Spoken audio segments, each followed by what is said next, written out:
What's up mga te? Nahihilo na rin ba kayo? Kasi yung mga gamit ko, oo. At sa pagkakaalam ni ate girl, kalilinis ko lang bakit ganito na naman. Eto kasing mga alikabok sa bahay, be ayaw magsilayas. What if ako na lang yung umalis?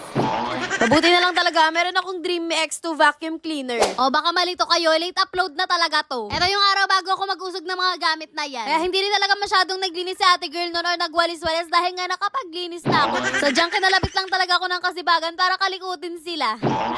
Dahil promise mga te, sobrang solid talagang gamitin itong Dreamy X2 cordless vacuum cleaner na to. Ate, sa totoong buhay lang, sa loob ng isang buwan, hindi ko na rin talaga alam kung nakailang linis ako ng bahay. Tapos ikaw nakahilata ka lang dyan, mahiya ka naman sa akin.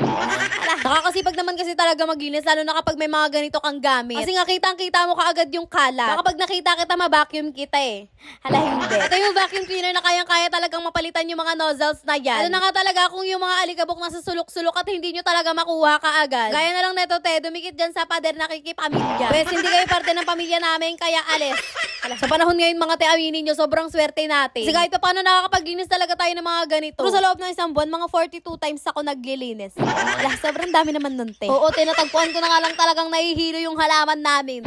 Biruin mo yun, araw-araw ako naglilinis be, pero may isang bagay talaga akong hindi ko kayang malinisan. Kasi hindi ko talaga alam te kung saan ko ilalagay yung mga laman na nasa loob. Aminin nyo mga te, yung mga kasama nyo sa bahay ganito din. Sinabing charger lang ang ilalagay, kung ano-ano na namang makikita ako pag bukas ko niya. Ending puro alikabok na lang talaga sa loob, lalo na si Alkina. Minsan naglalagay pa dito ng pagkain. Kailan pa to naging ref?